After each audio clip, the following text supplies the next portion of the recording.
Hello friends, welcome back to Cosmopolitan Cornbread. This is my weekly Bible reading video that comes out every Friday evening. Today we are going to be reading in the book of Deuteronomy, and we're going to read chapter 16 verse 18 through chapter 21 verse 9. Let's begin with prayer. Blessed are you, Lord our God, King of the universe, who gives the Torah of truth and the good news of salvation to your people Israel and to all people through your Son, Yeshua the Messiah, Jesus the Christ. Amen. All right. Again, we're starting in chapter 16, verse 18 of the book of Deuteronomy. You are to appoint judges and officers for all your gates in the cities Adonai your God is giving you, tribe by tribe, and they are to judge the people with righteous judgment. You are not to distort justice or show favoritism, and you are not to accept a bribe, for a gift blinds the eyes of the wise and twists the words of even the upright. Justice, only justice, you must pursue, so that you will live and inherit the land Adonai your God is giving you. You are not to plant any sort of tree as a sacred pole beside the altar of Adonai your God, that you will make for yourselves. Likewise, do not set up a standing stone. Adonai your God hates such things. Chapter 17. You are not to sacrifice to Adonai your God a cow or sheep that has a defect or anything wrong with it. That would be an abomination to Adonai your God. If there is found among you within any of your gates in any city that Adonai your God gives you, a man or woman who does what Adonai your God sees as wicked, transgressing his covenant by going and serving other gods and worshiping them, the sun, the moon, or anything in the sky, something I have forbidden, and it is told to you, or you hear about it, then you are to investigate the matter diligently. If it is true, if it is confirmed that such detestable things are being done in Israel, then you are to bring the man or woman who has done this wicked thing to your city gates and stone that man or woman to death. The death sentence is to be carried out only if there was testimony from 2 or 3 witnesses. He may not be sentenced to death on the testimony of only 1 witness. The witnesses are to be the first to stone him to death. Afterwards, all the people are to stone him. Thus, you will put an end to this wickedness among you.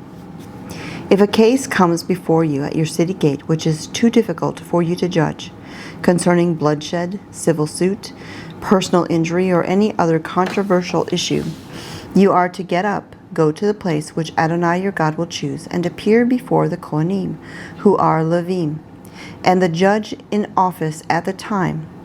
Seek their opinion, and they will render a verdict for you.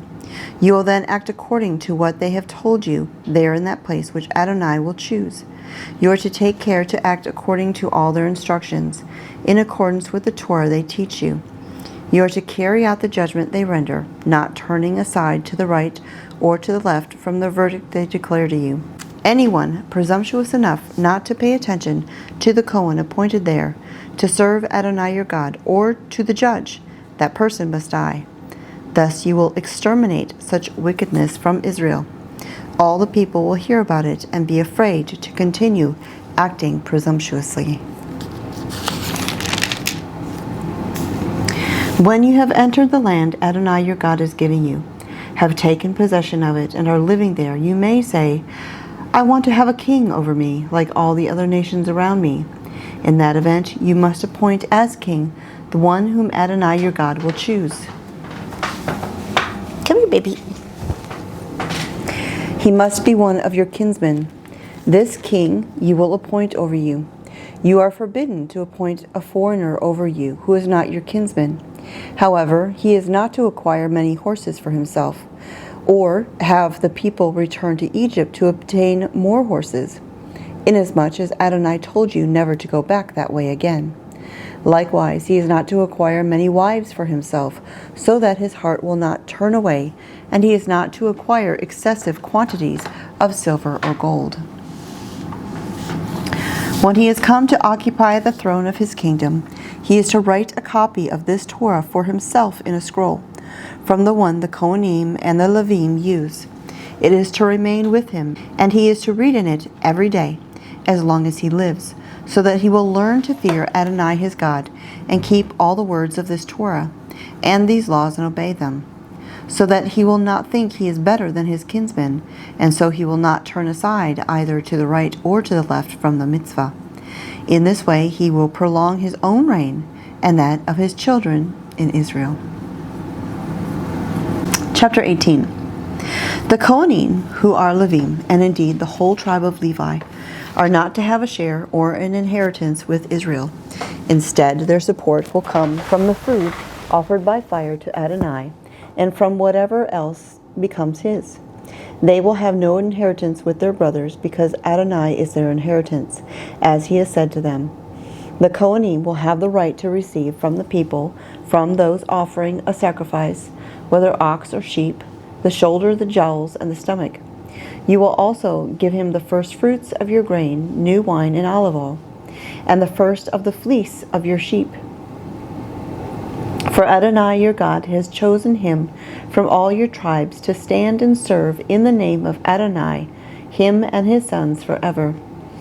If a Levi from one of your towns anywhere in Israel, where he is living, comes, highly motivated, to the place where Adonai will choose, then he will serve there in the name of Adonai his God, just like his kinsmen, the Levim, who stand and serve in the presence of Adonai.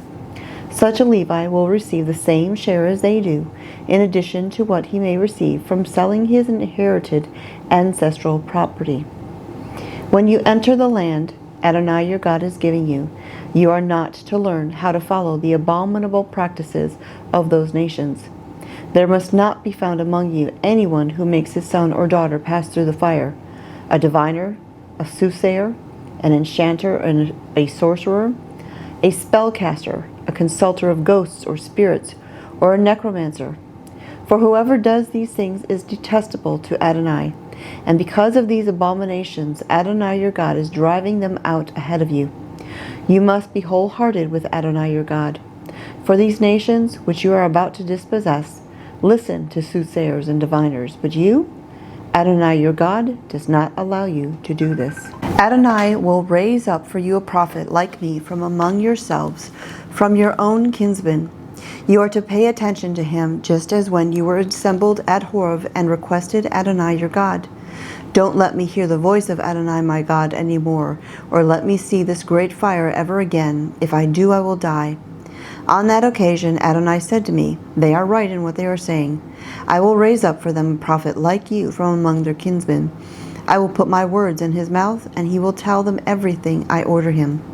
Whoever doesn't listen to my words, which he will speak in my name, will have to account for himself to me. But if a prophet presumptuously speaks a word in my name which I didn't order him to say, or if he speaks in the name of other gods, then that prophet must die. You may be wondering, how are we to know if a word has not been spoken by Adonai? When a prophet speaks in the name of Adonai, and the prediction does not come true, that is, the word is not fulfilled, then Adonai did not speak that word. The prophet who said it spoke presumptuously. You have nothing to fear from him. Chapter 19. When Adonai your God cuts off the nations whose land Adonai your God is giving you, and you take their place and settle in their cities and houses, you are to set aside 3 cities for yourselves in your land that Adonai your God is giving you to possess. Divide the territory of your land, which Adonai your God is having you inherit, into 3 parts, and prepare the roads, so that any killer can flee to these cities. The killer who will live, if he flees there, is someone who has killed his fellow member of the community by mistake, who did not hate him in the past. An example would be if a man goes into the forest with his neighbor to cut wood, and takes a stroke with the axe to fell a tree, but the head of the axe flies off the handle and hits his neighbor and kills him. Then he is to flee to one of these cities and live there. Otherwise, the next of kin avenger, in the heat of his anger, may pursue the killer, overtake him because the distance to the city of refuge is long, and strike him dead, even though he didn't deserve to die, inasmuch as he hadn't hated him in the past. This is why I am ordering you to set aside for yourselves 3 cities. If Adonai your God expands your territory, as he swore to your ancestors that he would, and gives you all the land he promised to give to your ancestors, provided you keep and observe all these mitzvot I am giving you today, loving Adonai your God and always following his ways, then you are to add 3 more cities for yourselves, besides these 3, so that innocent blood will not be shed in the land Adonai your God is giving you as an inheritance, and thus blood guilt be on you. However, if someone hates his fellow member of the community, lies in wait for him, attacks him, strikes him a death blow, and then flees into one of these cities, then the leaders of his own town are to send and bring him back from there, and hand him over to the next of kin avenger to be put to death. You are not to pity him. Rather, you must put an end to the shedding of innocent blood in Israel. Then things will go well with you. You are not to move your neighbor's boundary marker from the place where people put it long ago in the inheritance, soon to be yours in the land Adonai your God is giving you to possess. One witness alone will not be sufficient to convict a person of any offense or sin of any kind. The matter will be established only if there are 2 or 3 witnesses testifying against him. If a malicious witness comes forward and gives false testimony against someone, then both the men involved in the controversy are to stand before Adonai, before the Kohanim, and the judges in office at the time. The judges are to investigate carefully. If they find that the witness is lying and has given false testimony against his brother, you are to do to him what he intended to do to his brother. In this way you will put an end to such wickedness among you. Those who remain will hear about it. Be afraid and no longer commit such wickedness among you. Show no pity. Life for life, eye for eye, tooth for tooth, hand for hand, foot for foot. Chapter 20. When you go out to fight your enemies and see horses, chariots, and a force larger than yours, you are not to be afraid of them, because Adonai your God, who brought you up from the land of Egypt, is with you. When you are about to go into battle, the Kohen is to come forward and address the people. He should tell them, "Listen, Israel, you are about to do battle against your enemies. Don't be faint-hearted or afraid.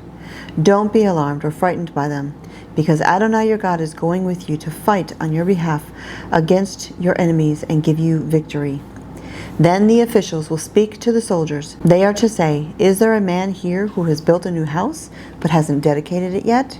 He should go back home now, otherwise he may die fighting, and another man will dedicate it.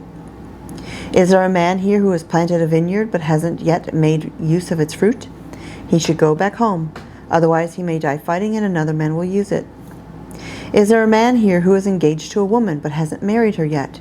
He should go back home, otherwise he may die fighting and another man will marry her." The officials will then add to what they have said to the soldiers. "Is there a man here who is afraid and faint-hearted?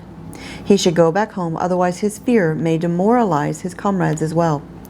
When the officials have finished speaking with the soldiers, commanders are to be appointed to lead the army. When you advance on a town to attack it, first offer it terms for peace. If it accepts the terms for peace and opens its gates to you, then all the people there are to be put to forced labor and work for you. However, if they refuse to make peace with you, but prefer to make war against you, you are to put it under siege. When Adonai your God hands it over to you, you are to put every male to the sword. However, you are to take as booty for yourself the women, the little ones, the livestock, and everything in the city, all its spoil. Yes, you will feed on your enemy's spoil, which Adonai your God has given you. This is what you are to do to all the towns which are at a great distance from you, which are not the towns of these nations. As for the towns of these peoples, which Adonai your God is giving you as your inheritance, you are not to allow anything that breathes to live. Rather, you must destroy them completely.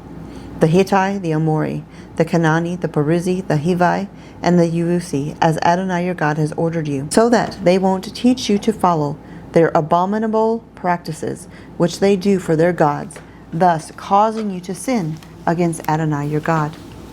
When in making war against a town in order to capture it, you lay siege to it for a long time, you are not to destroy its trees, cutting them down with an axe. You can eat their fruit, so don't cut them down. After all, are the trees in the field human beings, so that you have to besiege them too?